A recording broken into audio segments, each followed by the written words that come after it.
Hello, scientific writers. In this video, we are going to talk about the H-index. Define the H-index, look at how it's calculated, and then we'll talk about some of the caveats, the pluses and minuses of the H-index. All right, so let's get going. Hey everyone, this is Brian from the Grants and Publications YouTube channel. Now, in a previous video, we talked about the journal impact factor, and we mentioned how sometimes it is misused in that it's used to evaluate individual researchers based on the journals that they publish their papers in. A better way to measure the impact of individual scientists is the H-index. And the H-index is a single metric, so it's not an all-inclusive number, but it is a good way to look at the productivity and impact of an individual researcher. The H-index is based on the number of journal articles an author has published and the number of citations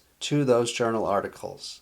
And so the combination of those two factors makes up the H-index. Let's take a look at where the H-index came from. So this is the original paper that describes the H-index. It's called An Index to Quantify an Individual's Scientific Research Output by J.E. Hirsch.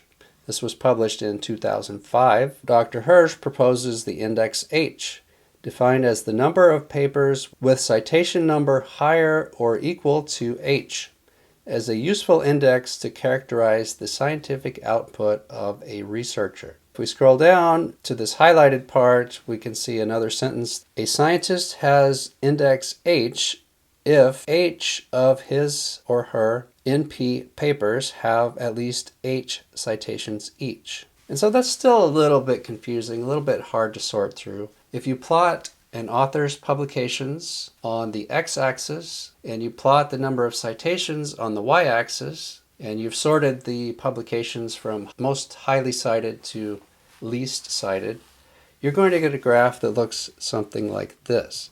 So the number of citations plotted against the number of papers. This solid curve is a hypothetical output. If you look at the intersection of these two axes on that curve, that is the H-index. But there's a simpler way to do it, and that's just to look at two columns of numbers. So let's go into an Excel file, and I'll show you how I can calculate my H-index in Excel. All right, so what we're seeing here are my publications. Right now, they are sorted by year. So this is the year they were published. And then we have the authors, the title, and the journal. And the author's title and journal are not really relevant, so I'm going to delete these columns. And then we're left with the year and the number of citations. So what I'm going to do is sort this by citation rate from largest to smallest. So the years become irrelevant, it's just the number of citations. And then we have these two columns. Now what I need to do is add one column here. And so now we can just look at these two columns and compare the numbers. So we have basically where these two number columns become close together, that's where we're going to start scrutinizing it. So we get down here to 27. I have on my 27th publication, I have 27 citations. And so my H-index is 27. And that number can never go down. My H-index will never go to 26. But it can go to 28. What's it going to take for my H-index to go to 28? Well, my 28th paper has 22 citations, so it needs to be cited an additional 6 times, and then my H-index will change to 28. So each individual step moving up the H-index ladder is harder and harder, because you have to get more and more citations on each paper to move up that ladder. Now another way to know your H-index is to set up a Google Scholar profile and then make sure all of your publications are listed in that Google Scholar profile and that none of the publications are somebody else's that has the same name as you. Sometimes that happens to me and I have to manually remove those publications from my Google Scholar profile.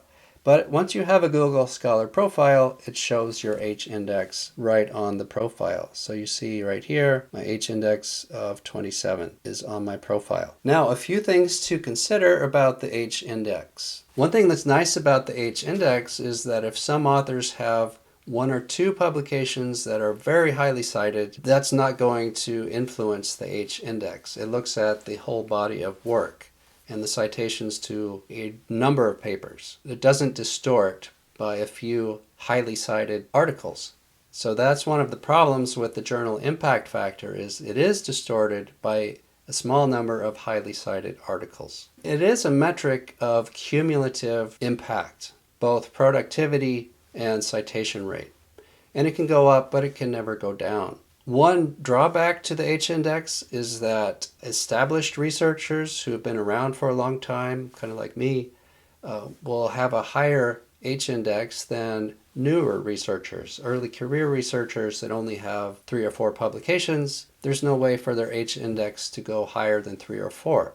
They have to build up that publication number to increase their H-index. So it's really not good to compare researchers at different stages of their career using the H-index. It's also difficult to use the H-index to compare researchers in different fields, because different fields might have different average citation rates. One of the things that's discussed in the original H-index paper by Dr. Hirsch is that physics has lower citation rates on average than biology. And so comparing researchers of equal productivity in those two fields is not going to be fair if you're just using the H-index. Also, it doesn't take into account contributions. So for example, you might have someone who is the PI of a group, and they're going to get equal credit on the H-index as somebody who is their long-term research technician who is on a lot of publications, but they're not necessarily making the intellectual contributions that the PI is making. They have a different role. I'm not saying that role is any less important. It's just a different role with different contributions, and the H-index does not distinguish between those different roles. Now, I mentioned that you should not use the H-index by itself, just like you should not use journal impact factor by itself to evaluate an individual researcher. So don't use H-index by itself because it doesn't give you the whole story. You also need to look at the distribution of their publication output and their citation output. To make this point a little more concrete, let's look at an example of 3 hypothetical researchers that all have the same H-index. So author 1 has 6 publications, author 2 has 12 publications, and author 3 has 20 publications. And they all have an H-index of 5. But if we look at the distribution of their publications, you can see it's very different.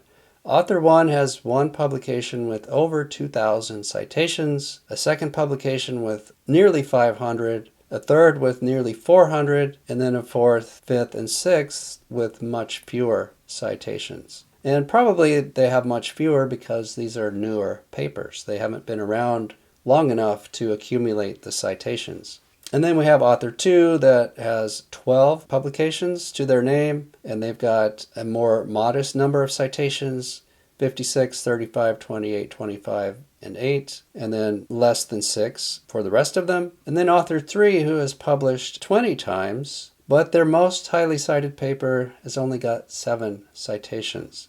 If you look at this distribution more carefully, you can see that author 1 is having a lot more impact in the field than author 3 is, and more impact than author 2 in terms of publication citations. So the H-index alone, you can see, does not really represent what's happening. All right, I hope this video was helpful to you. If you want to read the original H-index paper, I will have a link in the description below.